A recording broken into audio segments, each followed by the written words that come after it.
Handa na ba ang inyong mga puso para sa isang kwentong susubok sa inyong pananaw tungkol sa pag-ibig at karangalan?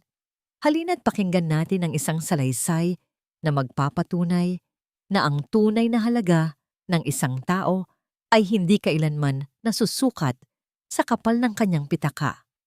Sabi nila, ang pag-ibig daw ay parang isang halaman. Kailangan ng sikat ng araw upang mamukadkad. Ngunit paano kung ang pag-ibig na pinakaiingatan mo ay pilit na tinatakpan ng isang madilim na anino ng paghuhusga? Hanggang saan mo kayang diligan ng pag-asa ang isang pusong sinasaktan ng panlalait? Ang gabi ay payapa sa marangyang subdibisyon kung saan nakatira ang mga Montenegro.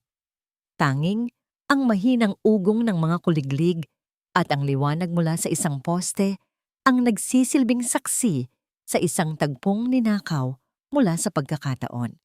Nakasandal sa matayog na pader ng mansyon si Hiraya, ang kanyang uniforme bilang pulis ay napalitan na ng isang simpleng bestida. Sa kanyang harapan, nakatayo si Sinag Alcaraz, ang lalaking nagmamay-ari ng kanyang puso.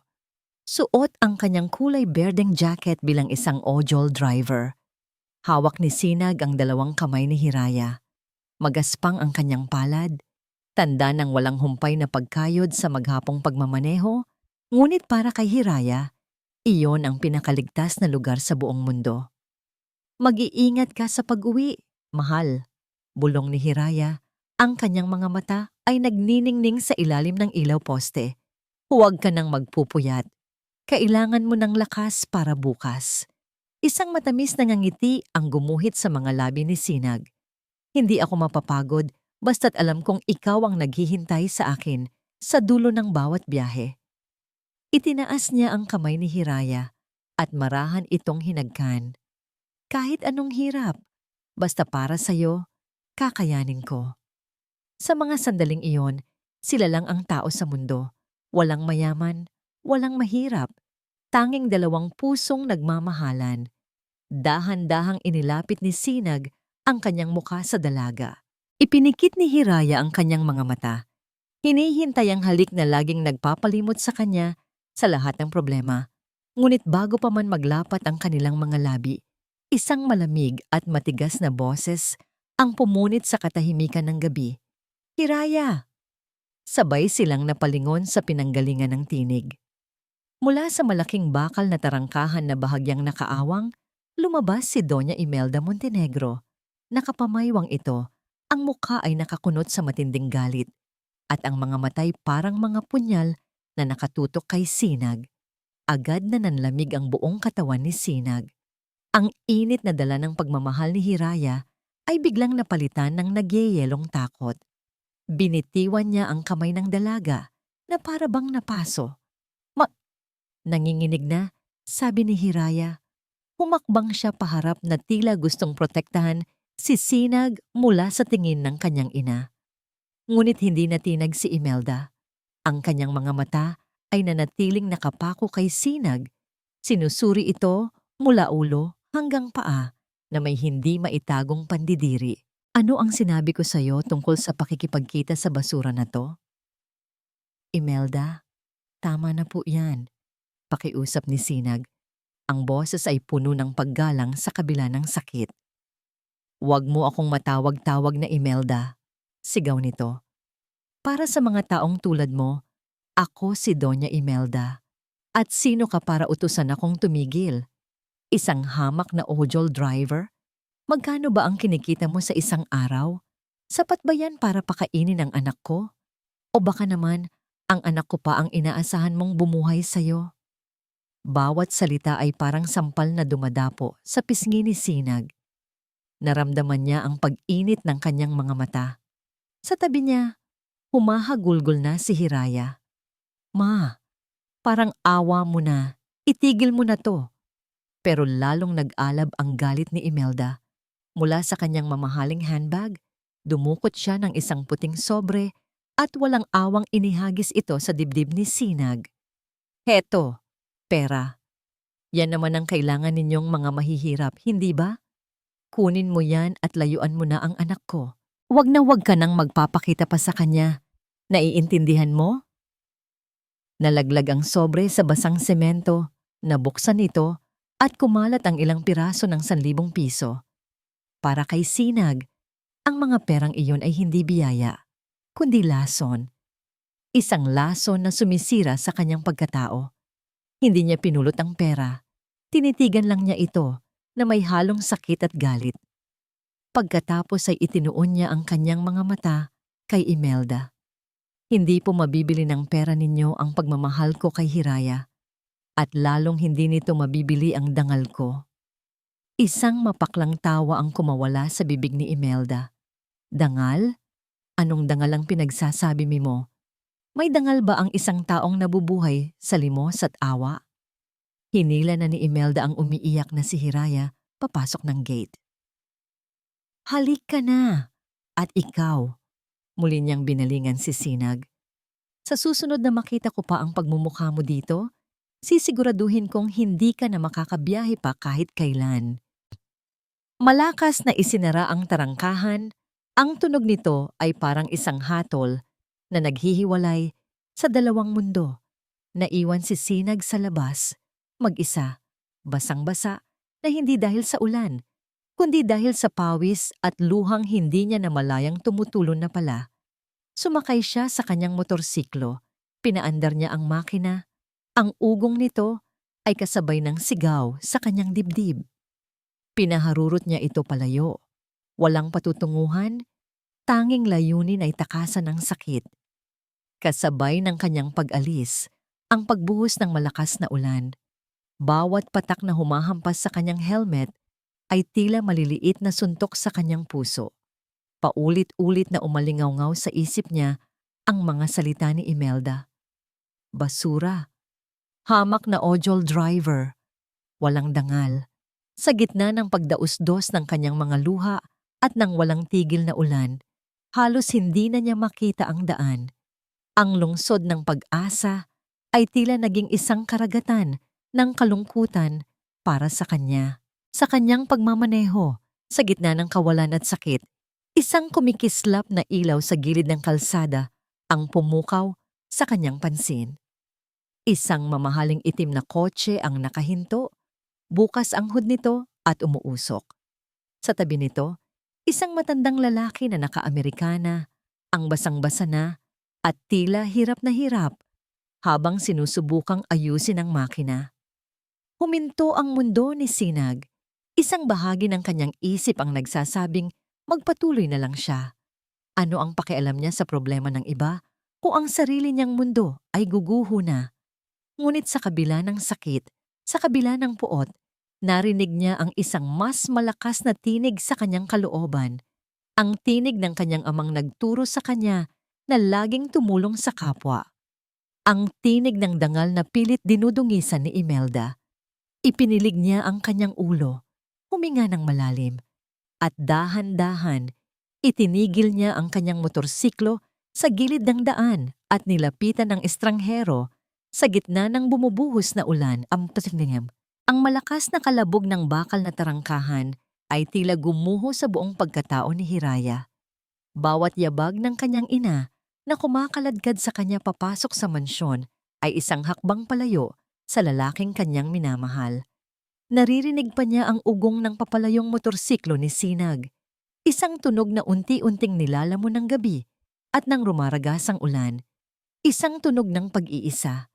Pagkapasok sa maliwanag na sala, marahas na binitiwan ni Imelda ang kanyang braso. Hinarap siya nito, ang mga matay nag-aalab pa rin sa galit. Sa isang sulok, nakaupo ang kanyang ama, si Arturo Montenegro, na abala sa pagbabasa ng dyaryo o nagkukunwaring abala upang iwasan ang namumuong bagyo sa kanilang pamamahay. Hindi ka na talaga natuto, Hiraya. Bungad ni Imelda. Ang boses ay nanginginig sa pinipigilang panggagalaiti. Ilang beses ko bang sasabihin sa'yo na ang lalaking iyon ay hindi nababagay sa pamilyang ito? Sa'yo? Isa siyang kahihiyan. Kahihiyan. Hindi makapaniwalang sagot ni Hiraya. Naramdaman niya ang pag-akyat ng sarili niyang galit. Siya ba ang kahihiyan, ma? O kayo? Kayo na tumitingin sa tao base sa laman ng kanilang bulsa at hindi sa kabutihan ng kanilang puso. Huwag mo akong sasagot-sagutin ng ganyan. Tumaas ang boses ni Imelda. Ginagawa ko ito para sa kapakanan mo. Ayokong matulad ka sa mga babaeng nagpapaloko sa matatamis na salita ng mga lalaking walang ibang hangad, kundi ang pera natin. Pera? Kailan may hindi humingi ng kahit isang kusing sisinag sa akin. Depensa ni Hiraya. Mas may dangal pa ang kalyo sa kamay niya kaysa sa lahat ng perang ipinangalandakan ninyo sa kanya kanina. Hindi ninyo siya kilala. Sa gitna ng kanilang sagutan, ibinaba ni Arturo ang kanyang dyaryo. Ngunit imbes na namagitan, sinabi lang nito sa mahinang boses, Imelda, Hiraya, tama na yan. Pagod na ako. At muli niyang itinaas ang dyaryo, nagtatayo ng pader na papel sa pagitan niya at ng gulo ng kanyang mag-ina. Isang tingin ng matinding pagkabigo ang ipinukol ni Hiraya sa kanyang ama. Ang kanyang pananahimik ay mas masakit pa kaysa sa lahat ng masasakit na salita ng kanyang ina. Muli, pinili nitong maging anino. Muli, hinayaan nitong durugin ng kanyang asawa ang damdamin ng sarili nilang anak. Tinalikuran na lamang sila ni Hiraya, tumakbo paakyat sa kanyang silid at malakas na isinara ang pinto. Doon, sa kaligtasan ng 4 na sulok ng kanyang kwarto, tuluyan nang bumuhos ang kanyang mga luha. Ibinagsak niya ang sarili sa kama, niyakap ang unan, at sumigaw siya ng walang tunog. Sa kanyang pagtangis, biglang nagbalik sa kanyang alaala ang araw na una niyang nakilala si Sinag. Isang hapon yon sa palengke. Naka-duty siya noon, naglalakad, nang biglang may isang babaeng sumigaw. Isang snatcher. Mabilis na tumakbo ang lalaki, palusot-lusot sa mga tao. Hinabol niya ito, ngunit sadyang mailap ang magnanakaw. Nang akala niyang mawawala na ito, sa kanyang paningin, isang motorsiklong luntian ang biglang sumulpot mula sa isang eskinita at humarang sa daraanan ng snatcher. Natumba ang lalaki. Bago pa ito makabangon, nakalapit na si Hiraya at agad niya itong napusasan. Hinihingal, napatingin siya sa driver ng motor na nagtanggal ng helmet. Pawisan ito. Ngunit may isang ngangiti sa labi na nakapapawi ng pagod. Iyon si Sinag. Hindi siya naghangad ng papuri. Ang sabi lang niya, trabaho lang po ma'am. Ingat po kayo. At akma na sanang aalis ng pigilan siya ni Hiraya para kunin ang pangalan niya. Isang mapait na ngiti ang sumilay sa labi ni Hiraya habang inaalala ang nakaraan. Iyon ang Sinag na minahal niya. Matapang, matulungin, at higit sa lahat, disente. Isang taong hindi kailanman mag-iisip na manakit o manghamak ng kapwa. Bumangon siya at naupo sa gilid ng kama. Kinuha niya ang kanyang cellphone. Nanginginig ang mga daliring hinanap ang pangalan ni Sinag. Tinawagan niya ito. Isang ring, 2, 3. Ngunit walang sumasagot. Inilipat siya sa voicemail. Sinag, mahal, sagutin mo parang awa mo na. Bulong niya sa kawalan. Sinubukan niya ulit. Voicemail, isa pa. Voicemail pa rin. Ang galit na nararamdaman niya kanina ay unti-unting napalitan ng lumalaking takot. Paano kung may nangyaring masama sa kanya? Umuulan ng malakas, madulas ang kalsada. O paano kung sobrang nasaktan siya sa ginawa ni Mama at nagpasya na siyang sumuko na lang, naiwan na lang siya. Ang ideyang yon ay parang isang matalim na kutsilyong sumaksak sa kanyang dibdib. Napatingin siya sa kanyang wrist, sa isang simpleng pulseras na gawa sa hinabing itim na leather. Regalo iyon ni Sinag.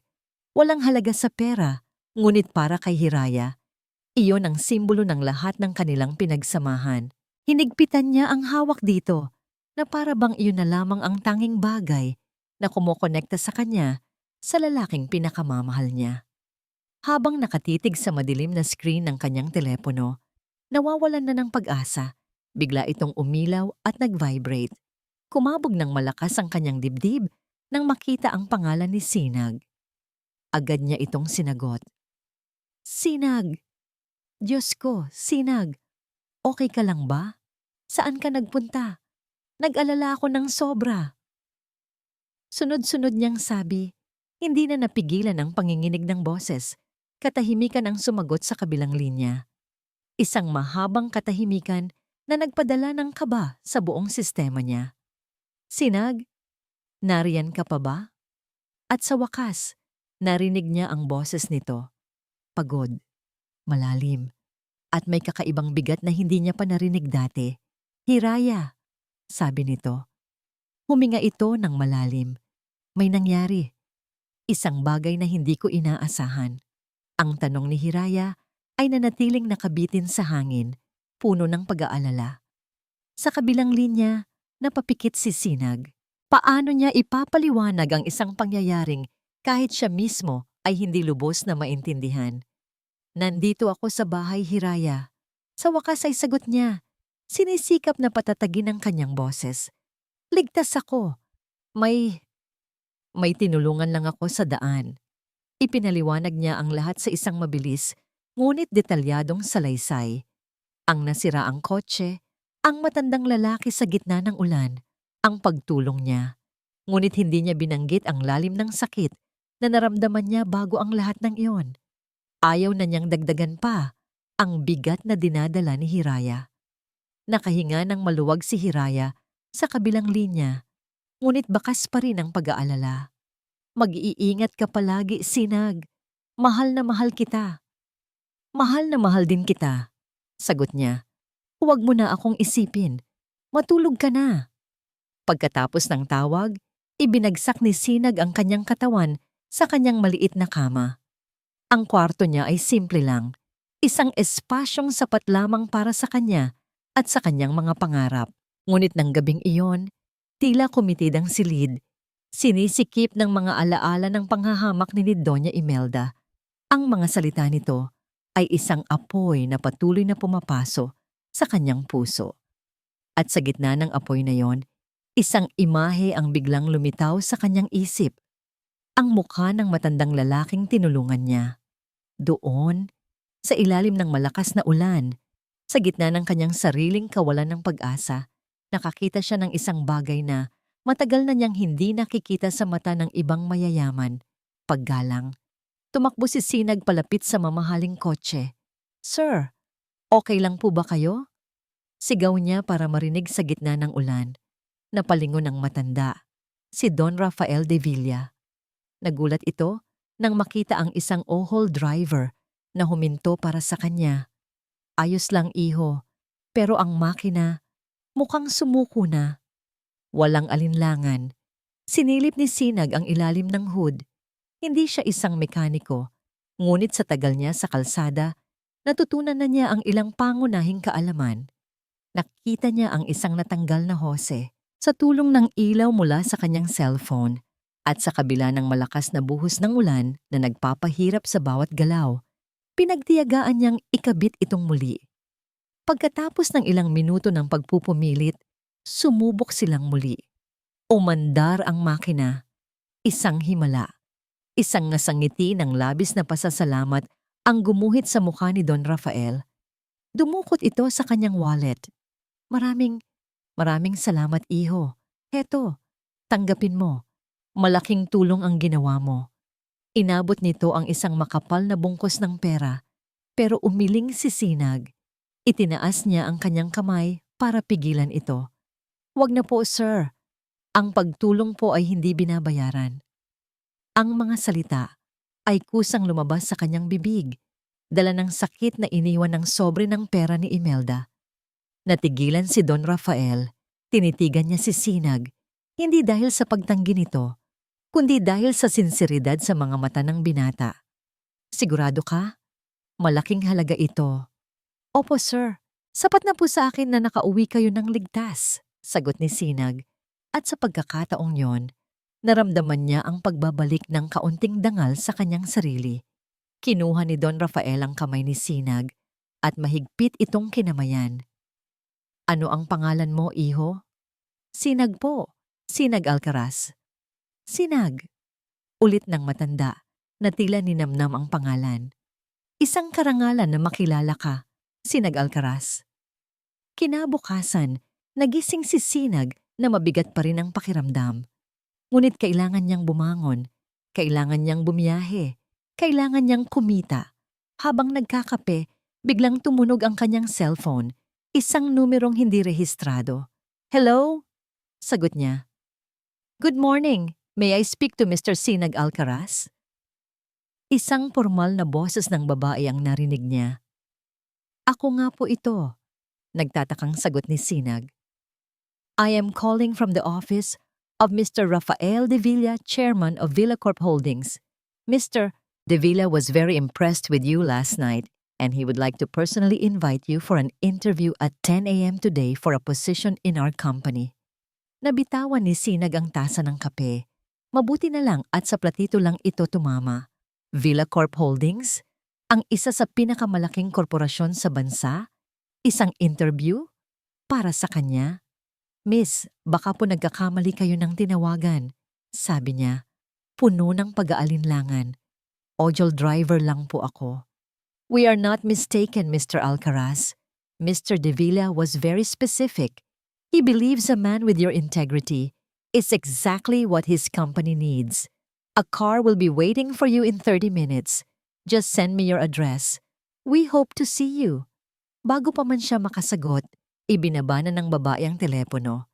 Naiwan si Sinag na tulala. Hawak ang cellphone. Ang puso'y dumadagundong sa pagitan ng pag-asa at pagdududa. Alam niyang iisa lang ang taong kailangan niyang makausap. Agad niyang tinawagan si Hiraya at nagpumilit na magkita sila. Kahit saglit lang sa isang maliit na parke, malapit sa presinto nito. Nang makarating siya, nandoon na si Hiraya. Bakas sa mukha ang pag-aalala. Ikinuwento ni Sinag ang lahat. Ang tawag, ang alok na interview. Namuo ang luha sa mga mata ni Hiraya, ngunit ngayon ay luha ng saya. Hinawakan niya ng mahigpit ang mga kamay ni Sinag. "Sinag, ito na yon. Ito na ang sagot sa mga dasal natin. Isang pagkakataon. Kailangan mong kunin to." "Pero Hiraya, paano kung hindi ko kaya? Ojol driver lang ako. Anong alam ko sa mundo ng korporasyon?" "Huwag mong sabihin yan," sabi ni Hiraya. Ang mga matay nagbibigay sa kanya ng lakas. "Ang taong may pusong katulad mo ay kayang matutunan ang lahat. Maniwala ka sa sarili mo, Sinag. Katulad ng pagtitiwala ko sa'yo." Ang mga salitang yon ay sapat na. Dala ang basbas ni Hiraya, umuwi si Sinag, naligo, at isinuot ang kanyang nag-iisang disenteng polo shirt at pantalon. Pagsakay niya sa itim na sasakyang naghihintay sa kanya, pakiramdam niya ay tumuntong siya sa ibang mundo. Ang gusali ng Villacorp Holdings ay parang isang palasyo na gawa sa salamin at bakal, tumutusok sa kalangitan. Halos malunod si Sinag sa lawak ng lobby. Ang sahig na gawa sa marmol ay sobrang kintab na nasasalamin ng kanyang sarili. Isang lalaking nakagusot na polo shirt sa gitna ng karangyaan. Nanginginig siyang lumapit sa receptionist. "Magandang umaga, miss. Ako po si Sinag Alcaraz. May interview po ako kay Mr. De Villa." Tiningnan siya ng babae mula ulo hanggang paa, ngunit ngumiti ito ng propesyonal. "One moment, sir." Habang naghihintay, isang pamilyar na boses ang narinig ni Sinag mula sa kanyang likuran. "Hindi na kailangan.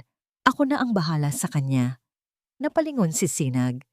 Papalapit sa kanya si Don Rafael De Villa. Suot ang isang matikas na suit, ngunit ang nangiti sa mukha nito ay pareho pa rin ng nangiti ng pasasalamat kagabi. Ngunit may ibang emosyon sa mga mata nito ngayon.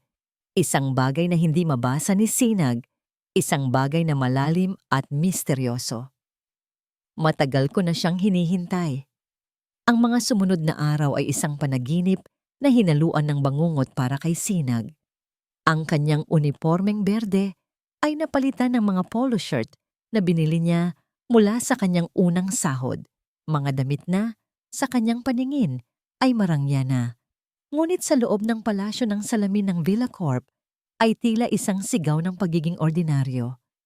Siya ay binigyan ng posisyon bilang isang Special Projects Assistant sa ilalim mismo ng tanggapan ng tagapangulo. Isang titulong maganda pakinggan, ngunit sa praktika, walang nakakaalam kung ano talaga ang kanyang tungkulin. Para sa marami, siya ang alaga ng boss, ang ojol driver na sinuwerteng napulot ni Don Rafael. Naramdaman niya ang bawat tingin na humuhusga. Narinig niya ang bawat bulungang tumatagos sa mga cubicle. Siya ba yun? Yung driver? Kawawa naman ang mga totoong nag-aral at nagsikap na unahan pa ng isang high school graduate lang yata. Ang pinakamatindi sa lahat ay si Sir Mike, isang manager na nasa kumpanya na ng 10 taon. Siya ang inatasang maggabay kay Sinag sa mga unang linggo nito. Ngunit ang paggabay ni Sir Mike ay may kasamang lason. Sinag, tawag nito mula sa kanyang lamesa. Hindi man lang ito tumitingin. Timplahan mo nga ako ng kape. At pagkatapos, paki-photocopy nitong lahat, A to Z. Sabay abot nito ng isang tambak na folder na halos mas makapal pa sa dictionary. Walang reklamong sumunod si Sinag. Tiniis niya ang mga ngisi ng ibang empleyado habang siya'y nagtitimpla ng kape. Tiniis niya ang maghapong pagtayo sa harap ng photocopy machine. Para sa kanya ang bawat utos, gaano man kababa, ay isang pagsubok. Isang pagsubok sa kanyang pasensya at sa kanyang dangal. Hindi niya hahayaang makita nilang nasasaktan siya. Ngunit ang tanging nagpapagaan sa lahat ng ito ay si Don Rafael. Araw-araw, sa oras ng tanghalian, ipapatawag siya nito sa kanyang opisina sa pinakatuktok ng gusali. Hindi sila kumakain sa mamahaling restaurant, kundi sa isang maliit na mesa sa loob ng opisina ng Don, kung saan sila nagsasalo sa pagkaing inihanda ng personal chef nito. Iyon ang mga sandali ng kanyang kapayapaan. Kumusta ang unang linggo mo, Sinag? Tanong ni Don Rafael isang araw habang nagsasalin ito ng sabaw sa mangkok ni Sinag. Ayos lang po, Don Rafael. Marami po akong natututunan. Magalang na sagot ni Sinag, iniwasan ang pagsusumbong tungkol kay Sir Mike. Ngumiti ang matanda, isang nangiting tila nakakabasa ng isip. Hayaan mo na ang sinasabi ng iba. Ang mahalaga ay kung ano ang pinapatunayan mo, hindi sa kanila, kundi sa sarili mo. Sa mga sumunod na pananghalian, unti-unting nagiging personal ang kanilang usapan. Kinukumusta ni Don Rafael ang kanyang buhay. Wala ka na bang mga kamag-anak, iho? Tanong nito minsan. Umiling si Sinag. Sa ampunan po ako lumaki. Hindi ko na po nakilala ang mga tunay kong magulang. Isang anino ng kalungkutan ang dumaan sa mga mata ni Don Rafael. Ganoon ba? Ako maman. May nawala rin sa akin noon. Isang bagay na mas mahalaga pa kaysa sa lahat ng kumpanyang ito. Bigla itong natahimik, tila dinala ng hangin sa isang malayong alaala. Ang mga sandaling iyon ang lalong nagpalapit sa loob ni Sinag sa matanda. Nakikita niya rito, hindi lang ang isang makapangyarihang CEO, kundi isang taong may pinagdadaanan ding sakit. Isang hapon, may isang problemang idinulog kay Don Rafael. Ang bagong logistics system ng kumpanya ay palaging nagkakaroon ng delay sa isang partikular na distrito. Nagpupulong ang mga matataas na opisyal, kabilang si Sir Mike. Ang kanilang mga teorya ay komplikado. Kesyo may problema sa algorithm ng software o sa network connectivity. Tahimik lang na nakikinig si Sinag sa isang sulok, naghahanda ng kape para sa mga nasa pulong. Nang marinig niya ang pangalan ng distrito, bigla siyang may naalala. Iyon ang lugar kung saan siya madalas mamasada noon. Naglakas loob siyang magsalita. "Excuse me po, sirs." Lahat ng mata ay napunta sa kanya. Nakita niya ang pagkainis sa mukha ni Sir Mike. "Anong kailangan mo?" "Sinag, hindi ka kasali sa usapang ito," mataray na sabi nito. "Hayaan mo siyang magsalita, Mike," sabi ni Don Rafael. Ang boses ay kalmado, ngunit may bigat. Yumuko si Sinag. "Pasensya na po. Narinig ko lang po yung lugar. Kung tama po ang pagkakaalala ko, Tuwing Biyernes po kasi, isinasara ang pangunahing daan doon dahil sa lingguhang bagsakan ng gulay sa palengke. Lahat po ng sasakyan ay doon dumadaan sa isang maliit na eskinita kaya po siguro nagkakatraffic at nade-delay ang mga delivery. Isang sandali ng katahimikan ang bumalot sa silid. Nagkatinginan ang mga opisyal. Isang bagay na napakasimple. Isang bagay na hindi nila makikita sa kanilang mga spreadsheet at data charts. Tingnan ninyo ang schedule. Utos ni Don Rafael. Kinumpirma ng isang assistant. Karamihan nga sa mga delay ay tuwing Biyernes. Isang ngingiti ng paghanga. Ang dahan-dahang nabuo sa labi ni Don Rafael habang nakatingin kay Sinag. Sa kauna-unahang pagkakataon sa loob ng palasyong yon, naramdaman ni Sinag na siya ay nakikita, hindi bilang isang ojol driver, kundi bilang isang taong may halaga. Pagkatapos ng pulong, habang inaayos ni Sinag ang mga papel sa mesa ni Don Rafael, tinawag siya nito. Magaling ang ginawa mo kanina, Sinag. Ipinagmamalaki kita. Salamat po, Don Rafael. Sa sobrang tuwa, hindi sinasadyang natabig ni Sinag ang isang pen holder. Mabilis siyang yumuko para pulutin ang mga nagkalat na ballpen sa sahig. Habang inaabot niya ang isa malapit sa paa ng mesa, bahagyang umangat ang manggas ng kanyang polo. Napatigil sa pagsasalita si Don Rafael. Ang kanyang mga mata ay nanatiling nakatitok, hindi sa mga ballpen, kundi sa isang bagay sa braso ni Sinag. Isang maliit at maputlang peklat sa bandang pulsuhan nito. Biglang nagbago ang anyo ng matanda. Ang ngiti ay nawala. Napalitan ng isang ekspresyon ng pagkabigla at hindi makapaniwalang pag-asa. Ang kanyang paghinga ay tila bumigat. Dahan-dahang itinuro ni Don Rafael ang peklat.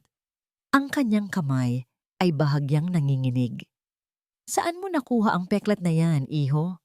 Tanong niya. Ang boses ay basag at puno ng isang emosyong hindi pa naririnig ni Sinag mula rito kailanman. Habang si Sinag ay nakikipagbuno sa bagong mundo sa loob ng Villa Corp, si Hiraya naman ay nakikipaglaban sa isang giyerang pamilyar sa loob ng sarili niyang pamamahay. Ang mga unang linggo ay puno ng pag-asa. Gabi-gabi, magkausap sila ni Sinag sa telepono. Ikinukwento ni Sinag ang kanyang mga natututunan, ang kabaitan ni Don Rafael, at maging ang mga simpleng panlalait na tinatanggap niya mula sa ilang katrabaho. Sa bawat kwento, lalong tumitibay ang pagmamahal at paghanga ni Hiraya para sa kanya. Ngunit ang katahimikan sa mansyon ng mga Montenegro ay isang mapanlinlang na katahimikan.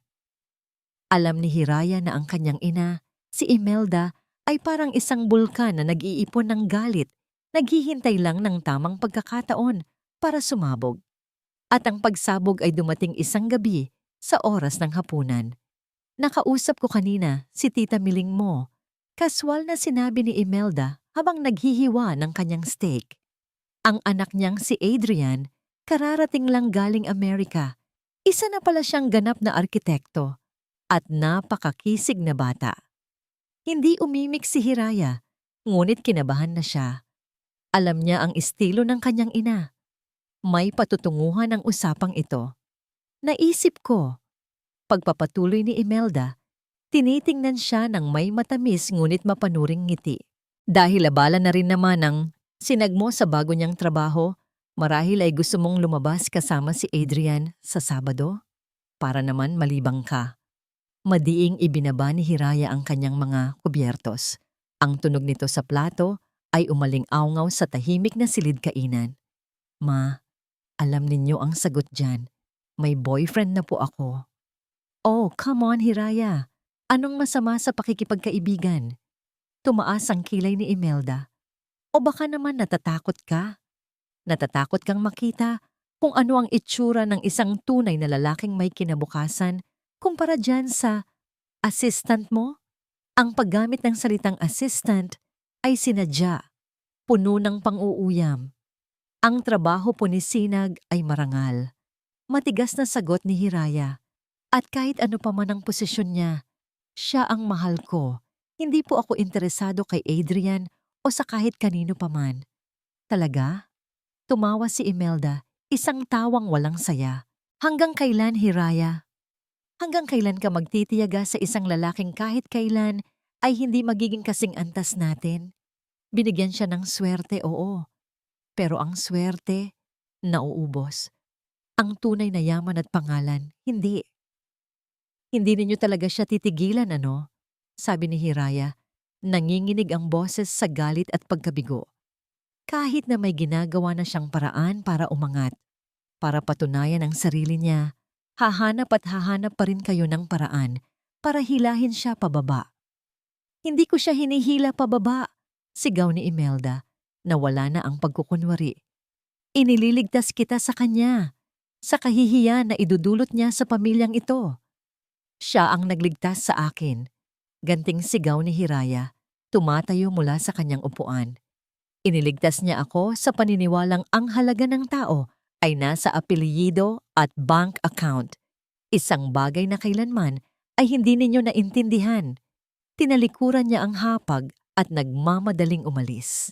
Ngunit bago pa siya makalayo, narinig niya ang huling salita ng kanyang ina. Isang salitang malamig, mabigat, at puno ng pagbabanta. Kung hindi mo kayang tanggalin ang basurang yon sa buhay mo, Hiraya, ako ang gagawa ng paraan. Tandaan mo yan. Napatigil si Hiraya sa may pintuan. Hindi siya lumingon. Ayaw niyang makita ang mukha ng ina na nagsasalita ng ganoon. Nagpatuloy na lamang siya sa paglakad, paakyat sa kanyang silid, dala ang isang bagong uri ng takot. Hindi na ito takot na masaktan si Sinag sa salita. Ito ay takot sa kung ano ang kayang gawin ng kanyang ina. Naiwan si Imelda sa hapagkainan, mag-isa, habang si Arturo ay tahimik na umalis para manood ng telebisyon sa kabilang silid. Ang mukha ni Imelda ay isang maskara ng galit. Nanginginig ang kanyang mga kamay habang inaabot ang kanyang telepono. Tiningnan niya ang screen, nag-scroll sa kanyang mga contact, at huminto sa isang pangalang hindi pamilyar. Idinikit niya ang telepono sa kanyang tainga. Nang may sumagot sa kabilang linya, ang kanyang boses ay naging kalmado, ngunit mas nakakakilabot pa kaysa sa kanyang mga sigaw kanina. "Hello," sabi niya. "May ipapagawa ako sa'yo." May ilang sandali ng katahimikan habang nakikinig siya sa kausap. "Oo," pagpapatuloy niya, ang mga matay naniningkit habang nakatingin sa kawalan.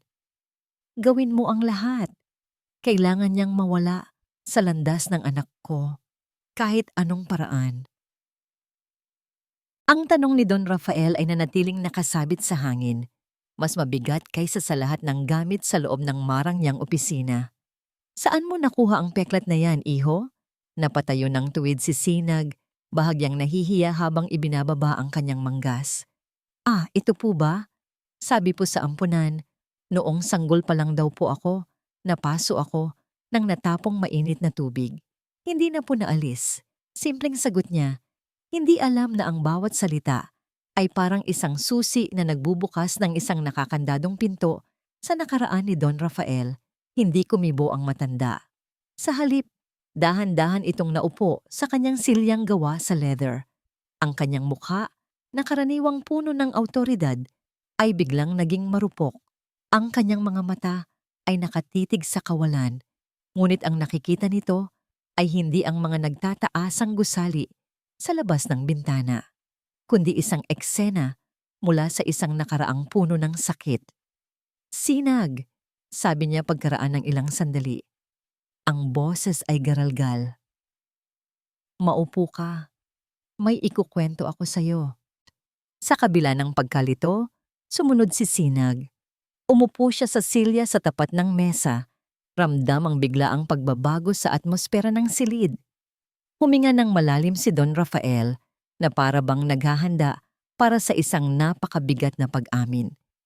26 na taon na ang nakalipas. Ako ay hindi pa ang Don Rafael na kilala ng lahat. Ako ay si Rafael de Villa lamang, isang nagsisimulang negosyante kasama ang aking pinakamamahal na asawa, si Elena, at ang aming nag-iisang anak. isang sanggol na lalaki. Tumigil siya, lumunok na para bang may bumabara sa kanyang lalamunan. Masaya kami. Simple lang ang buhay namin noon. Isang araw, habang kami pauwi mula sa probinsya, nasangkot kami sa isang malagim na aksidente sa bus. Nagkagulo ang lahat. Usok, sigawan, iyakan. Nang magkamalay ako, nasa ospital na ako. Malubha ang aking lagay. Pero ang una kong hinanap ay ang aking mag-ina. Isang butil ng luha ang pumatak mula sa mata ng matanda. Isang bagay na hindi kailanman inakala ni Sinag na makikita. Wala na si Elena. Namatay siya sa aksidente. Pagpapatuloy niya, ang boses ay basag na. At ang anak ko, nawawala. Sinabi nila, marahil ay may kumuha sa gitna ng kaguluhan. O marahil ay kasama siya sa mga nasawi na hindi na nakilala. Pero hindi ako naniwala. Sa puso ko, alam kong buhay siya. Nakinig lang si Sinag. Ang kanyang puso ay nakikiramay sa sakit na nararamdaman ng lalaking itinuturing na niyang pangalawang ama. Hindi niya alam kung anong sasabihin. Pinalipas ko ang maraming taon sa paghahanap, sabi ni Don Rafael, habang binubuksan ang isang drawer sa kanyang mesa. Gumastos ako ng milyon-milyon. Sinuyod namin ang bawat ampunan, bawat sulok ng bansa. Ngunit wala. Ang tanging palatandaan na mayroon ako ay ang isang peklat na nakuha niya noong 1 linggo pa lang siya. Napaso siya ng mainit na tubig na aksidenteng natapon ng kanyang yaya. Isang maliit na peklat. Sa kanyang kaliwang pulsuhan, biglang nanlamig ang buong katawan ni Sinag. Ang kanyang paghinga ay tila huminto. Dahan-dahan, itinaas niya ang kanyang kaliwang kamay, hinawi ang manggas, at tinitigan ang peklat na dala niya mula pa sa pagkabata. Isang peklat na dati isang simpleng marka lang, ngunit ngayon ay tila humihiyaw ng isang imposibleng katotohanan. Mula sa drawer, inilabas ni Don Rafael ang isang luma at naninilaw na larawan. Inilapag niya ito sa mesa. Ito ay larawan ng isang masayang mag-asawa, karga-karga ang isang sanggol. Sa tabi nito, inilapag niya ang isang maliit na kumot ng sanggol na may burdang 2 salita. Ang pangalan niya, sabi ni Don Rafael, ang boses ay isang pabulong na panalangin, ay Rafael Alcaraz de Villa Jr. Napatingin si Sinag sa kumot. Sa apelyido, Alcaraz, ang apelyido na ibinigay sa kanya sa ampunan, ang apelyido na dala-dala niya buong buhay niya, hindi alam kung saan nanggaling. Nang una kitang makilala sa gitna ng ulan, halos pabulong na sabi ng matanda. At sinabi mo ang pangalan mo? Sinag Alcaraz. May kung anong kumirot sa puso ko. Isang pamilyar na tunog, isang malayong alaala. Kaya't ipinaimbestiga kita ng palihim. Ipinahanap ko ang mga tala mula sa ampunan na pinanggalingan mo. At lahat ng detalye, ang petsa kung kailan ka natagpuan, ang tinatayang edad mo noon, lahat ay tumutugma. Inilabas ni Don Rafael ang huling papel, isang resulta ng laboratorio. Pero hindi ako maaaring magkamali. Kailangan kong makasiguro. Inabot niya ito kay Sinag. Habang natutulog ka sa sasakyan nung isang araw, kumuha ako ng ilang hibla ng iyong buhok.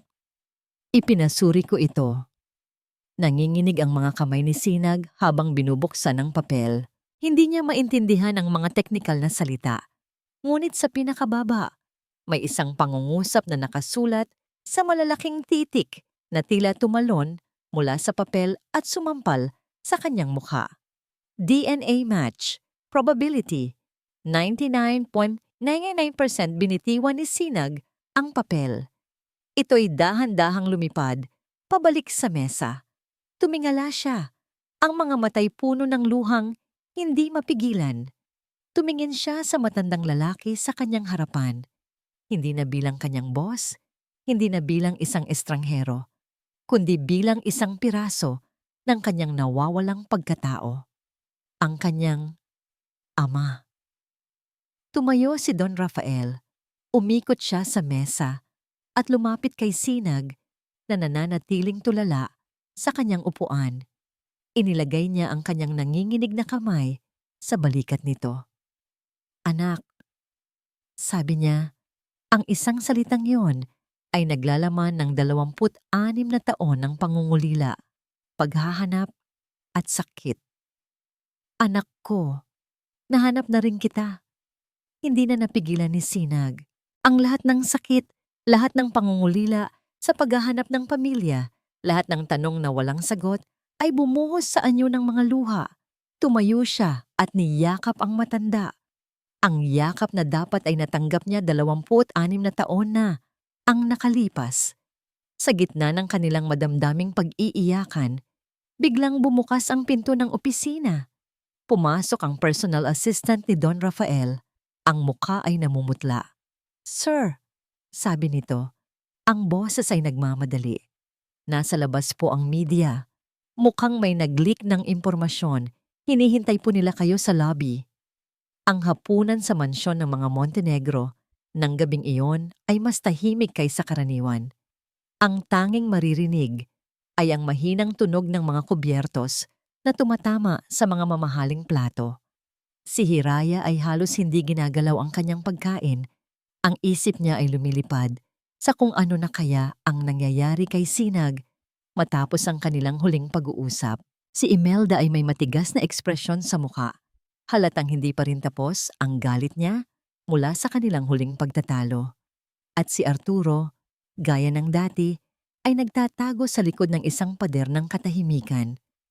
Sa sulok ng silid kainan, nakabukas ang isang malaking telebisyon, nakatutok sa panggabing balita. Ngunit walang sino man ang tunay na nanonood. Ito'y isang ingay lamang sa likuran, hanggang sa biglang nagsalita ang news anchor sa isang seryoso at kagyat na tono.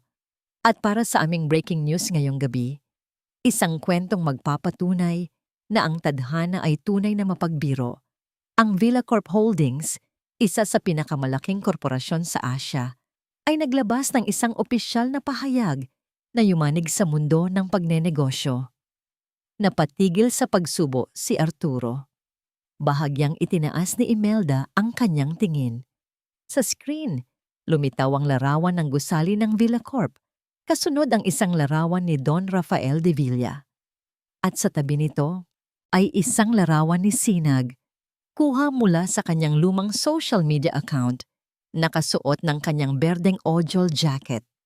Kinumpirma ni Don Rafael de Villa na natagpuan na niya ang kanyang nawawalang anak at nag-iisang tagapagmana, si Rafael Alcaraz de Villa Jr., na namuhay sa loob ng 26 na taon bilang si Sinag Alcaraz, isang simpleng ohol driver. Isang nakabibinging katahimikan ang biglang bumalot sa hapagkainan. Bumagsak ang tinidor mula sa kamay ni Imelda. Lumikha ito ng isang malakas na kalansing sa sahig na marmol, ang tanging tunog na bumasag sa kanilang pagkagulat. Ang kanyang mukha ay dumaan sa isang mabilis na serye ng mga emosyon. Una ay pagkalito, sinundan ng hindi makapaniwalang pagkamangha, at pagkatapos ay isang blangkong pagkataranta.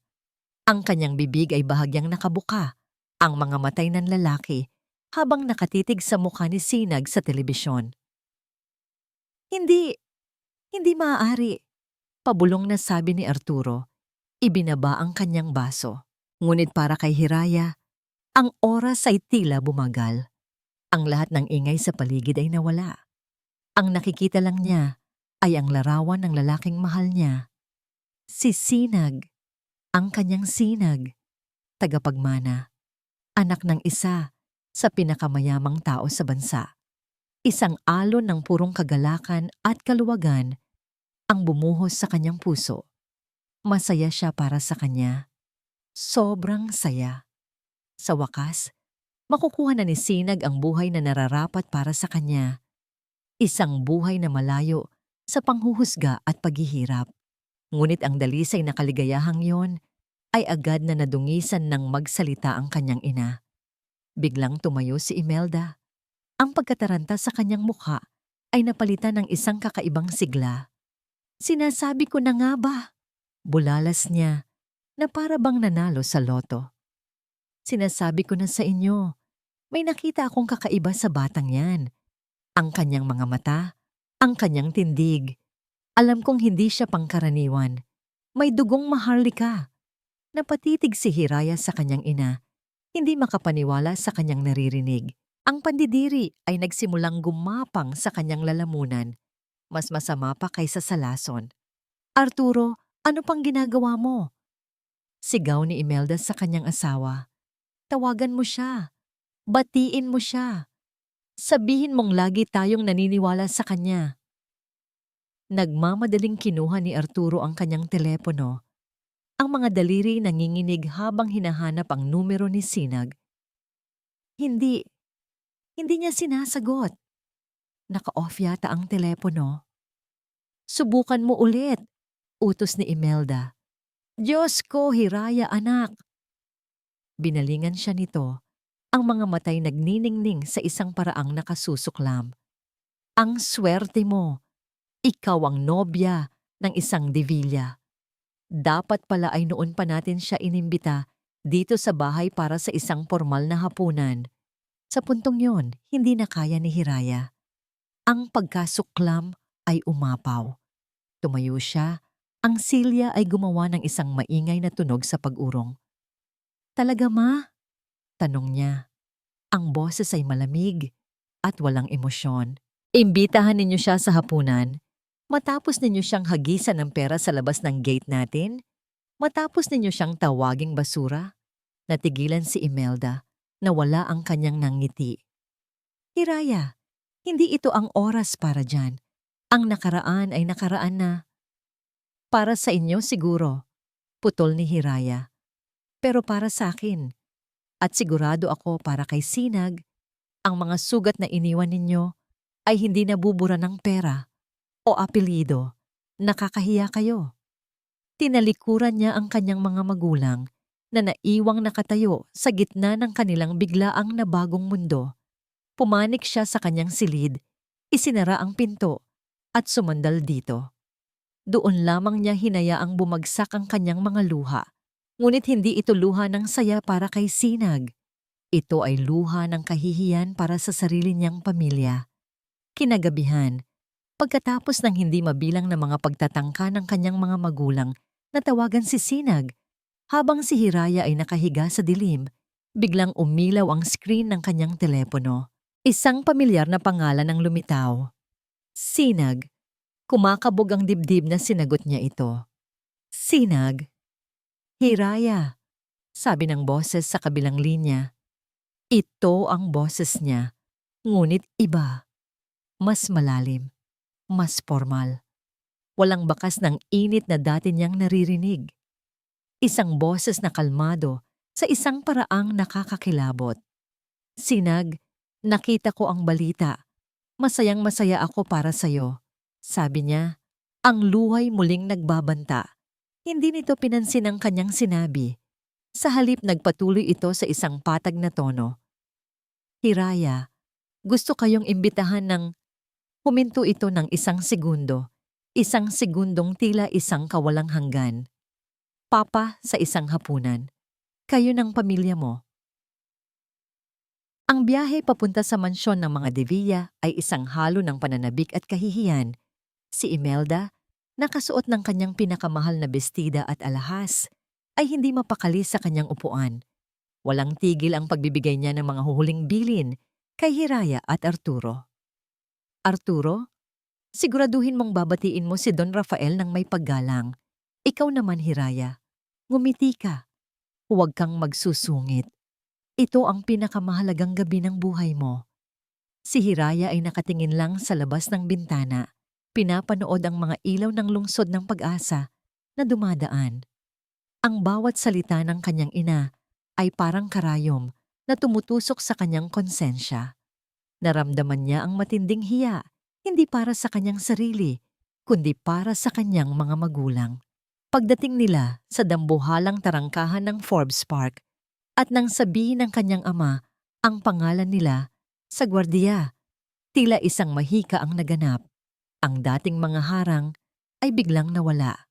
Ang bawat tao ay ngumingiti sa kanila. Ang kapangyarihan ng pangalang De Villa ay isang bagay na agad nilang naramdaman. Ang mansyon ay hindi isang bahay, kundi isang palasyo. Sinalubong sila ng mga unipormadong katulong. Bawat sulok ay sumisigaw ng yaman na hindi pa nakikita ng mga Montenegro sa buong buhay nila. Sa gitna ng malawak na sala, naghihintay si Don Rafael de Villa. At sa tabi nito ay si Sinag, ngunit hindi na siya ang Sinag na kilala ni Hiraya. Nakasuot ito ng isang mamahaling barong Tagalog na perpektong bumagay sa kanyang katawan. Ang buhok niya ay maayos na nakasuklay. Ang kanyang tindig ay mas matikas. Ngunit ang pinakanagbago sa lahat ay ang kanyang mga mata. Wala na roon ang dating init at lambing. Napalitan ito ng isang malamig at malayong tingin.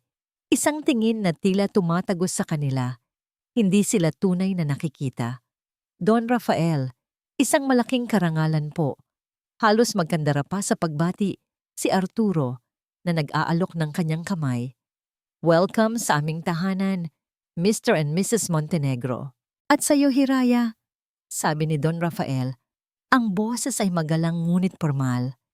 Napakasaya po namin para sa inyo, Don Rafael. At para sa iyo, Rafael Jr. Sabi ni Imelda, ang kanyang nanangiti ay halos sumabot sa kanyang mga tainga. Alam mo, iho, noon pa man ay sinasabi ko na kay Hiraya na may espesyal sa'yo. Ramdam na ramdam ko na may mararating kang malayo. Hindi ngumiti si Sinag. Tumingin lang ito sa kanya, isang tinging blangko. Ganoon po ba? Tita Imelda, maraming salamat po. Ang Tita Imelda ay sinabi niya ng may bigat, isang paalala ng kanilang huling pag-uusap sa labas ng kanilang gate. Ang hapunan ay isang parada ng pagkukunwari. Ang lamesa ay puno ng mga pagkaing hindi nila alam ang pangalan. Si Imelda at Arturo ay walang tigil sa pagpupuri sa bawat bagay. Sa pagkain, sa bahay, at lalo na kay Sinag. Alam mo, Rafael Jr., sabi ni Arturo, kung may kakailanganin ka sa pag-aaral ng negosyo, huwag kang mag-atubiling lumapit sa akin. May kaunti naman akong alam dyan. Napakahusay talaga nitong si Hiraya pumili ng nobyo. Siganda naman ni Imelda. Mana sa akin, alam ko agad kung sino ang may potensyal.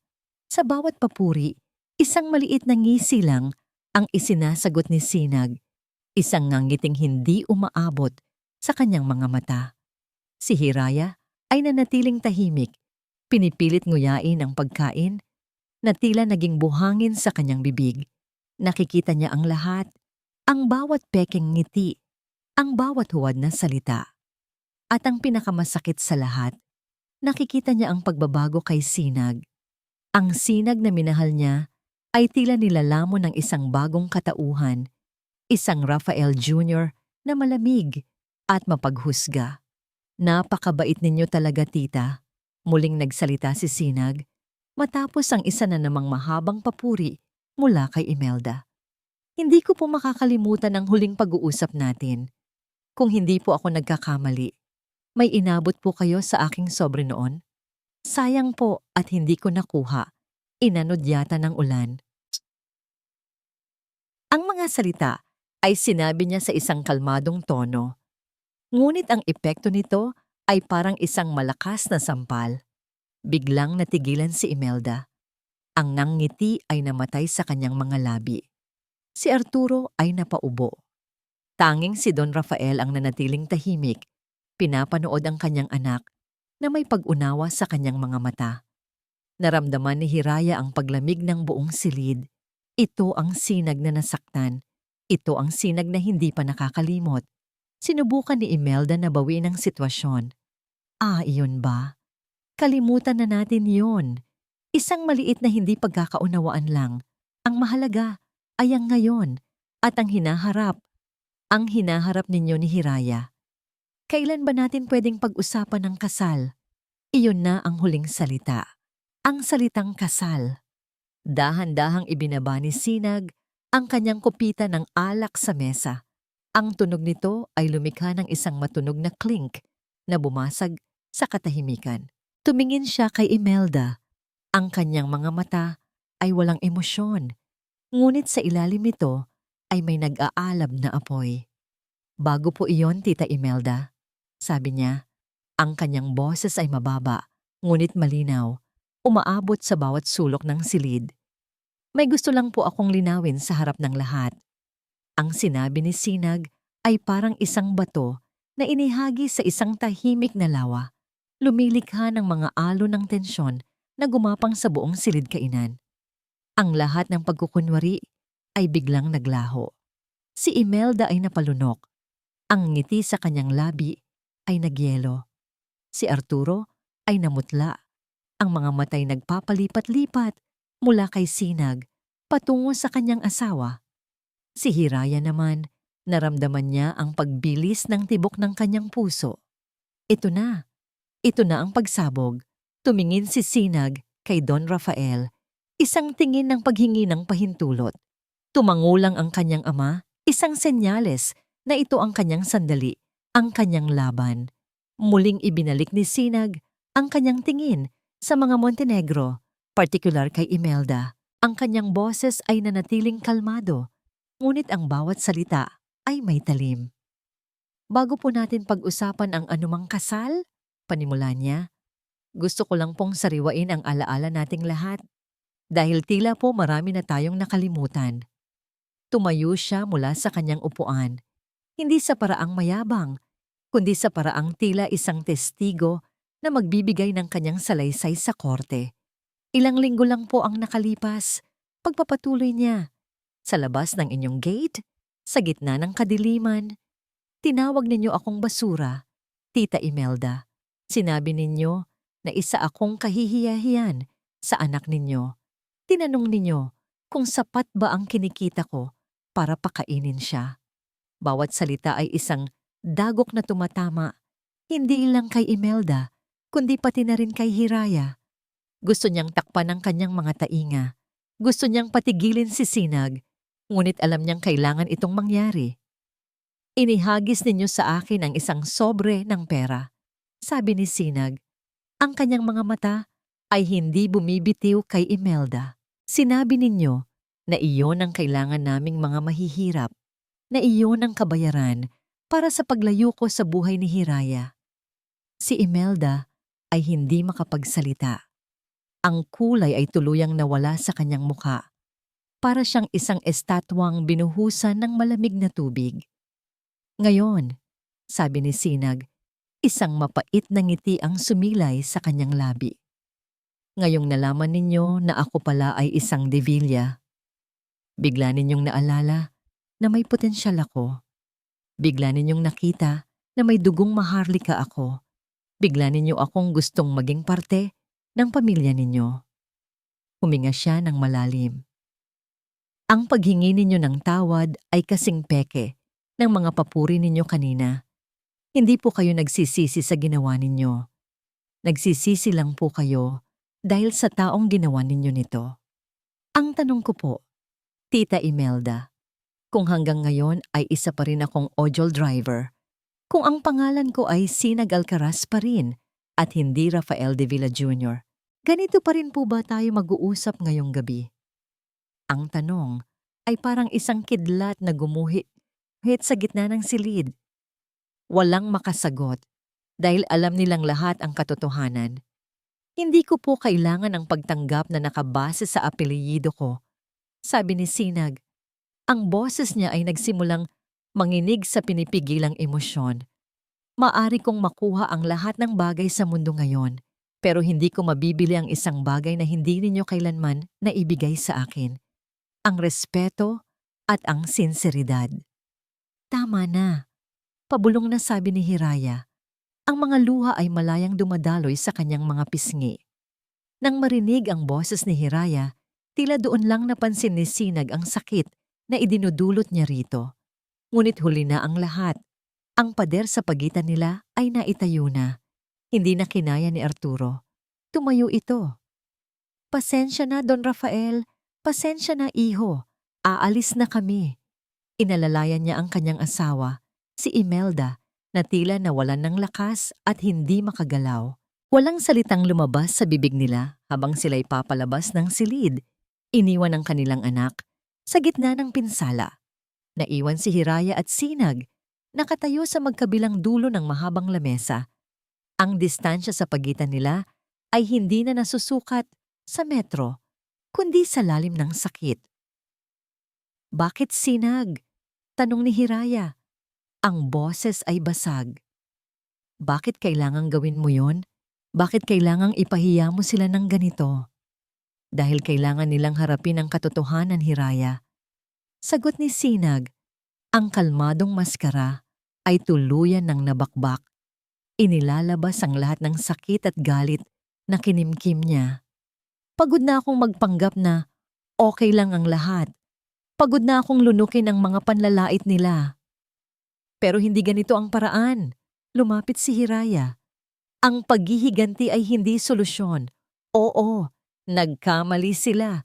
Sobrang nagkamali. Pero ang ginawa mo, tiningnan mo sila mula sa itaas, hinusgahan mo sila. Ginawa mo sa kanila ang eksaktong ginawa nila sa'yo." Natigilan si Sinag. Ang mga salita ni Hiraya ay tumama sa kanya. "Hindi kita nakikilala." Humihikbing sabi ni Hiraya.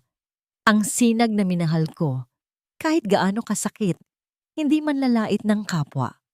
Ang Sinag na minahal ko, hindi gumagamit ng kapangyarihan para manakit." Tumingin siya sa mga mata ni Sinag, naghahanap ng kahit anong bakas ng lalaking minahal niya. Ngunit ang nakita niya ay isang estranghero, isang prinsipe sa kanyang palasyo, malayo at hindi maabot. "Ang taong minahal ko ay hindi mapaghiganti. Sino ka na ngayon, Sinag?" Sigaw niya, ang puso'y nagdurugo. "O baka dapat Rafael na ang itawag ko sa'yo?" Walang naisagot si Sinag. Nakatayo lang siyang parang isang estatwa. Pinapanood ang babaeng mahal niya na umiiyak sa kanyang harapan dahil sa sakit na siya mismo ang nagdulot. Tinalikuran siya ni Hiraya. Bawat hakbang palayo ay isang suntok sa dibdib ni Sinag. "Hiraya, sandali!" Pakiusap niya, ngunit huli na. "Huwag!" sabi ni Hiraya. Hindi lumilingon. "Kailangan ko munang mapag-isa. Kailangan muna nating mapag-isa." At tuluyan na siyang lumabas. Iniwan si Sinag na mag-isa sa gitna ng karangyaan. Sa gitna ng kanyang bagong mundo. Ngunit sa kauna-unahang pagkakataon sa kanyang buhay, naramdaman niya ang tunay na kahulugan ng pagiging dukha. Ang mga araw na sumunod sa gabing iyon ay isang mahabang disyerto ng katahimikan. Tinupad ni Hiraya ang kanyang sinabi. Hindi niya sinasagot ang mga tawag o text ni Sinag. Kailangan niya ng espasyo. Kailangan niyang hanapin muli ang kanyang sarili sa gitna ng mga guho ng kanilang relasyon. Ang mansyon ng mga Montenegro ay naging isang malamig na lugar. Si Imelda ay palaging nakakulong sa kanyang silid. Lumalabas lamang para kumain, ngunit hindi nagsasalita. Ang kahihiyan na idinulot ng gabing iyon ay isang malalim na sugat sa kanyang pagmamataas. Si Arturo naman ay walang magawa, kundi ang bumuntong hininga, nalulunod sa pagitan ng isang nasaktang anak at isang nasirang asawa. Upang takasan ng lahat, ibinuhos ni Hiraya ang kanyang buong atensyon sa trabaho. Ang pagiging pulis ang naging kanyang kanlungan. Ang paglutas sa problema ng iba ay naging paraan niya upang kalimutan ang sarili niyang problema. Sa bawat kasong hinahawakan niya, sa bawat taong tinutulungan niya, naramdaman niyang may silbi pa rin siya. Isang hapon, habang nag-iimbestiga sila sa isang kaso ng away pamilya sa isang mahirap na komunidad, kinausap niya ang isang inang umiiyak. Ikinuwento nito kung paano ang kanyang asawa, na dati mabait, ay naging malupit dahil sa hirap ng buhay at sa pangungutya ng mga kapitbahay. Hindi naman talaga siya masamang tao, Ma'am Hiraya, sabi ng babae habang pinupunasan ang kanyang mga luha. Nasaktan lang siya ng sobra. Minsan, kapag ang tao nasasaktan, Nakakasakit din siya ng iba nang hindi niya sinasadya. Ang mga salitang yon ay tumago sa puso ni Hiraya. Bigla niyang nakita si Sinag, ang kanyang galit, ang kanyang malamig na mga mata. Hindi kaya iyon din ang nangyari sa kanya. Isang taong nasaktan ng sobra at ngayon ay nananakit din. Pagbalik niya sa presinto, pagod at gulong-gulo ang isip. Isang mensahe ang pumasok sa kanyang telepono. Galing ito sa isang hindi kilalang numero. Kung gusto mong maintindihan ang lahat, may iniwan ako para sa'yo sa front desk. Isang kaibigan. Naglakad siya papunta sa front desk, puno ng pagtataka. Doon, isang malaking brown na sobre ang naghihintay sa kanya. Walang pangalan ng nagpadala. Dinala niya ito sa kanyang mesa at binuksan ng may panginginig. Ang laman nito ay hindi sulat ng pagbabanta. Ito ay isang koleksyon ng mga dokumento, mga luma at naninilaw na kopya ng mga artikulo sa dyaryo, mga legal na papeles at ilang mga kupas na litrato. Ang unang litrato ay larawan ng isang napakagandang dalaga. Marahil ay mga 18 taong gulang pa lamang. Ang kanyang ngiti ay puno ng pangarap, ngunit ang kanyang mga mata ay may bakas ng kalungkutan. Sa likod ng litrato may nakasulat na pangalan, Imelda Reyes. Reyes, hindi Montenegro. Binasa niya ang mga artikulo. Ang mga ito ay tungkol sa isang malaking iskandalo noong dekada 80, tungkol sa isang mayamang angkan, ang mga Valderrama. Ang nag-iisang anak na lalaki nito, si Ricardo Valderrama, ay nabalitaang may kasintahang nagmula sa isang napakahirap na pamilya ng mga mangingisda. Ang pangalan ng babae, Imelda Reyes. Ayon sa mga balita, ang pamilya Valderrama ay tutol na tutol sa relasyon. Ginamit nila ang lahat ng kanilang kapangyarihan para paghiwalayin ang dalawa. Inalok nila ng pera si Imelda, ngunit tumanggi ito, kaya't gumawa sila ng mas marahas na paraan. Pinalabas nilang magnanakaw ang ama ni Imelda. Ikinulong. Siniraan nila ang pangalan ng dalaga sa buong bayan. At sa huli, si Ricardo, ang lalaking pinangakuan siya ng walang hanggan, ay sumuko sa panggigipit ng pamilya, iniwan siya, at pinakasalan ang isang babaeng kasing antas nila. Ang huling dokumento sa sobre ay isang ulat mula sa isang psychiatrist na nagsasabing si Imelda Reyes ay dumanas ng matinding depresyon at trauma dahil sa social humiliation and emotional abuse. Nabitawan ni Hiraya ang mga papel. Ang kanyang paghinga ay naging mabilis. Ang kanyang ina na palaging matigas, palaging makapangyarihan, ay dati palang isang babaeng dinurog ng parehong sistema na kanyang niyayakap ngayon. Ang kanyang pagkamuhi sa kahirapan, ang kanyang obsesyon sa katayuan at pera. Hindi ito kasakiman. Ito ay takot. Isang malalim at nakaugat na takot na maranasan muli ang sakit ng pagiging wala, ng pagiging tinatapakan. Umuwi si Hiraya ng gabing iyon na may dalang isang mabigat, ngunit nagpapalayang katotohanan. Pagpasok niya sa bahay, nakita niya ang kanyang ina na nakaupo sa dilim ng sala, mag-isa, nakatingin sa kawalan. Sa kauna-unahang pagkakataon, hindi galit ang naramdaman ni Hiraya, kundi awa.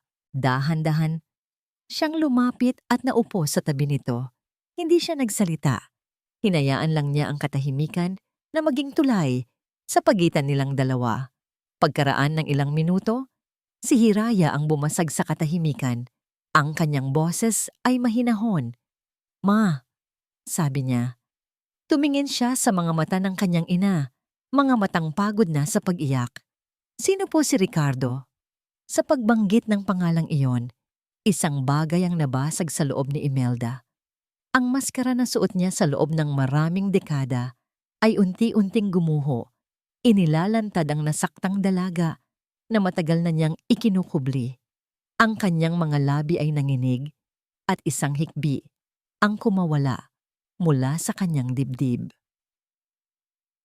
Pagkatapos ng gabi ng pag-amin, isang bagong uri ng katahimikan ang bumalot sa bahay ng mga Montenegro. Hindi na ito ang malamig na katahimikan ng galit, kundi isang tahimik na espasyo para sa paghilom.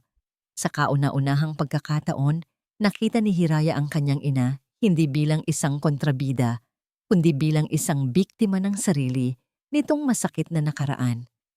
Kinabukasan, habang nag-aalmusal, si Hiraya ang unang tumawag kay Sinag.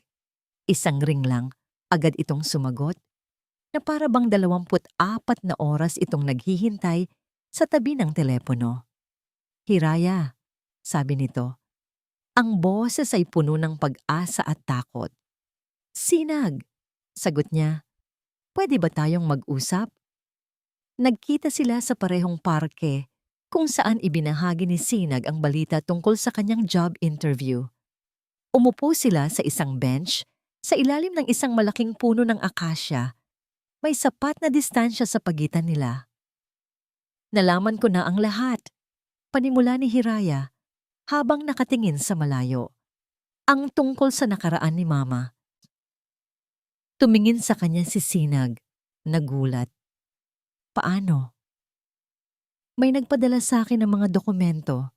Hindi ko alam kung sino, pero sa tingin ko, ikaw ang may kinalaman dito. Tama? Tumango si Sinag. Pagkatapos ng nangyari sa hapunan, kinausap ako ni Papa. Sinabi niya na ang galit ay hindi gamot. Ang pag-unawa ang kailangan. Ipinahanap niya ang lahat ng impormasyon tungkol kay Tita Imelda. Noong una, ginawa ko yon para patunayan na tama ako, na miserable talaga siya. Pero habang binabasa ko, ibang bagay ang naramdaman ko.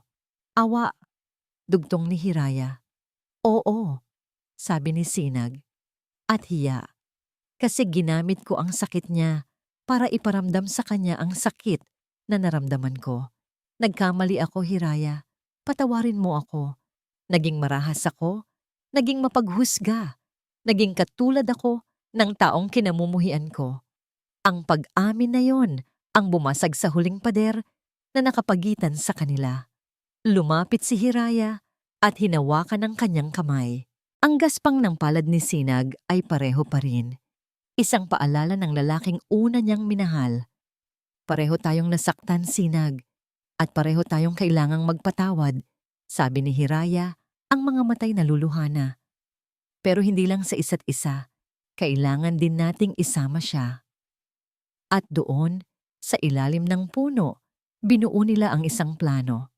Isang plano na hindi tungkol sa panunumbat, kundi tungkol sa paghihilom. Kinabukasan, sa isang pribadong silid, sa isang simpleng coffee shop, naganap ang huling pagharap. Naroon si Hiraya, naroon si Sinag, at pagkaraan ng ilang minuto, dumating si Imelda, inaalalayan ni Arturo.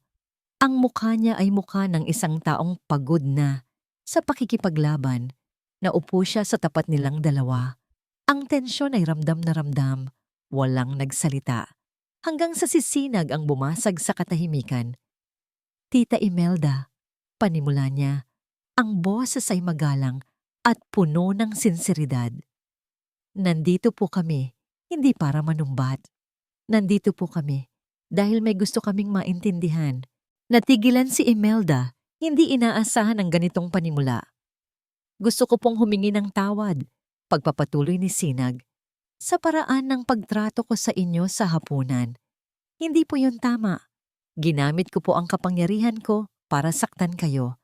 At iyon po ang pinakamalaking pagkakamali ko. Isang hikbi ang kumawala kay Imelda, hindi makapaniwala. Naiintindihan ko na po ngayon, sabi ni Sinag. Ang kanyang mga mata ay puno ng isang emosyong hindi pa nakikita ni Imelda mula kanino man, ang pag-unawa.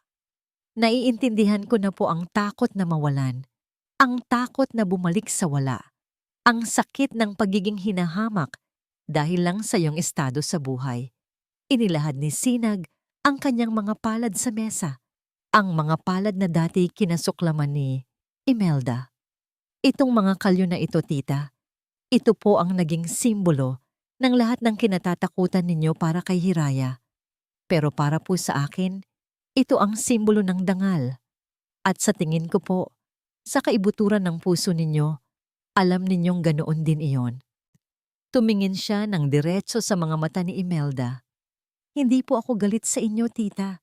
Dahil sa totoo lang po, nakikita ko ang sarili ko sa sakit na pinagdaanan ninyo. Ang mga salitang iyon ang mga salitang tuluyang gumuho sa pader na itinayo ni Imelda sa paligid ng kanyang puso sa loob ng 30 taon. Ang lahat ng sakit, lahat ng takot, lahat ng pagsisisi ay bumuhos. Napahagulhol siya. Isang iyak na hindi dahil sa kahihiyan, kundi dahil sa paglaya. Patawarin ninyo ako, sabi niya sa gitna ng kanyang mga hikbi. Patawarin mo ako, anak. Sinag, patawarin mo ako. Natakot lang ako. Sobrang natakot. Tumayo si Hiraya. Lumapit siya sa kanyang ina at niyakap ito ng mahigpit. Sumunod na tumayo si Sinag at sa kauna-unahang pagkakataon, inilagay niya ang kanyang kamay sa balikat ng babaeng minsay humamak sa kanya, hindi bilang paghuhusga, kundi bilang isang alok ng kapayapaan. Sa maliit na coffee shop na yon, sa gitna ng mga luha, 3 pusong nasugatan ng nakaraan ang nagsimulang maghilom ng sabay-sabay. Lumipas ang ilang buwan. Ang tag-ulan sa lungsod ng Pag-asa ay napalitan na ng mainit na sikat ng araw, tila isang simbolo ng bagong kabanata sa buhay ng mga tauhan natin. Ang mga sugat ng nakaraan ay hindi tuluyang nawala. Ngunit ang mga ito'y naghilom na, nag-iwan ng mga peklat na nagsisilbing paalala ng mga aral na kanilang natutunan. Ang mansyon ng mga Montenegro ay hindi na isang malamig na palasyo. Sa isang hapong linggo, ang sala ay puno ng tawanan. Naroon si Don Rafael, masayang nakikipagkwentuhan kay Arturo tungkol sa basketball. Si Imelda naman, kasama si Hiraya, ay abala sa paghahanda ng merienda. Isang bagay na hindi niya ginagawa noon. May isang bagong kislap sa mga mata ni Imelda, isang kislap ng kapayapaan. Nagsimula siyang mag-volunteer sa isang foundation para sa mga single mothers. Ang kanyang masakit na nakaraan sa wakas ay ginagamit na niya ngayon para magbigay ng lakas sa iba. Sa Villa Corp Holdings, si Sinag o Rafael Jr. sa mundo ng negosyo ay unti-unti nang nagiging isang leader na hinahangaan hindi lang dahil sa kanyang pangalan, kundi dahil sa kanyang puso. Ang kanyang unang malaking proyekto ay ang pagtatatag ng Dangal Foundation, isang programa na nagbibigay ng scholarship at livelihood training para sa mga pamilya ng mga transport worker, kasama na ang mga ojol driver. Ang kanyang mga desisyon ay laging nakabase hindi lang sa kung ano ang magpapalaki sa kita ng kumpanya, kundi sa kung ano ang makabubuti para sa mga ordinaryong tao na minsan niyang naging katulad. Isang hapon, pagkatapos ng trabaho, sinundo ni Sinag si Hiraya mula sa presinto. Pero hindi sila umuwi sa mansyon o pumunta sa isang mamahaling restaurant.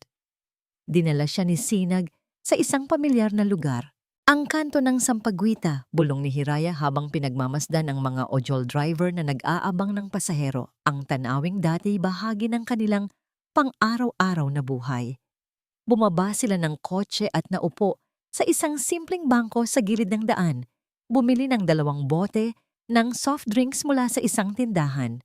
Magkatabi silang nakaupo, pinapanood ang paglubog ng araw sa likod ng mga gusali. Naalala mo pa ba? Tanong ni Sinag, habang hawak ang kamay ni Hiraya. Dito sa kantong to, dito kita laging hinihintay. Dito ko pinangarap na sana, balang araw, maibigay ko sa iyo ang lahat. Ngumiti si Hiraya at isinandal ang kanyang ulo sa balikat ni Sinag. Naibigay mo na sa akin ang lahat, noon pa man, bago pa dumating ang pera at ang pangalan. Naibigay mo na sa akin ang isang pag-ibig na totoo. Minsan, natatakot ako, pag-amin ni Sinag. Natatakot ako na baka makalimutan ko kung saan ako nanggaling, na baka tuluyan na akong maging si Rafael de Villa Jr. at mawala na si Sinag Alcaraz. Itinaas ni Hiraya ang kanyang muka at tinitigan siya sa mata. Hindi mangyayari yun, dahil si Rafael Jr. ang utak, pero si Sinag Alcaraz ang puso. At habang buhay, sa puso mo ako nakatingin. Sa ilalim ng papalubog na araw, sa gitna ng ingay at alikabok ng kanto, kung saan nagsimula ang lahat, hinalikan ni Sinag si Hiraya. Isang halik na wala ng lason ng panlalait, wala ng takot, wala ng pagkukunwari. Isang halik na dalisay, puno ng pasasalamat at nangangako ng isang kinabukasang maliwanag. Hindi na mahalaga kung siya man ay isang ojol driver o isang CEO. Ang mahalaga, siya si Sinag, ang tiyasang na nagbigay liwanag hindi lang sa buhay ni Hiraya, kundi pati na rin sa mga taong minsan nang nabuhay sa dilim ng paghuhusga. At magkasama, haharapin nila ang bawat bagong umaga. Dala ang isang aral na hinding-hindi nila malilimutan, na ang tunay na halaga ng isang tao ay hindi nasusukat sa yaman o katayuan, kundi sa tibay ng kanyang puso at dangal ng kanyang pagkatao. At dito po nagtatapos ang kwento ni Sinag at Hiraya. Ang kanilang paglalakbay ay nagturo sa atin ng isang mahalagang aral na ang pagpapatawad ay hindi para sa taong nakasakit sa atin, kundi para sa ating sariling kapayapaan. Ipinakita rin nito na ang tunay na kadakilaan ay hindi matatagpuan sa taas ng posisyon, kundi sa lalim ng pag-unawa at sa kakayahang magmahal sa kabila ng lahat ng panlalait at pagsubok. Maraming salamat po sa inyong walang sawang pagsubaybay sa kwentong ito. Naway napulutan ninyo ito ng inspirasyon. Ano po ang masasabi ninyo sa kwento ni Sinag at Hiraya? At anong uri naman ng kwento ang gusto ninyong mapakinggan sa susunod? I-comment lamang po sa ibaba. Ang inyong mga saloobin ay napakahalaga po sa amin. Hindi dito nagtatapos ang ating paglalakbay. Marami pa pong kwentong kasing ganda at mas puno ng aral dito sa aming channel. Kung nagustuhan nyo ang kwentong ito, i-like, i-share sa pamilya at mga kaibigan, at mag-subscribe na rin para lagi kayong updated sa mga susunod pa naming kwento. I-click niyo ang notification bell para kayo ang unang makarinig kapag may bago kaming upload. Pagpalain po kayo ng Panginoon, kayo at ang inyong buong pamilya. Hanggang sa muli!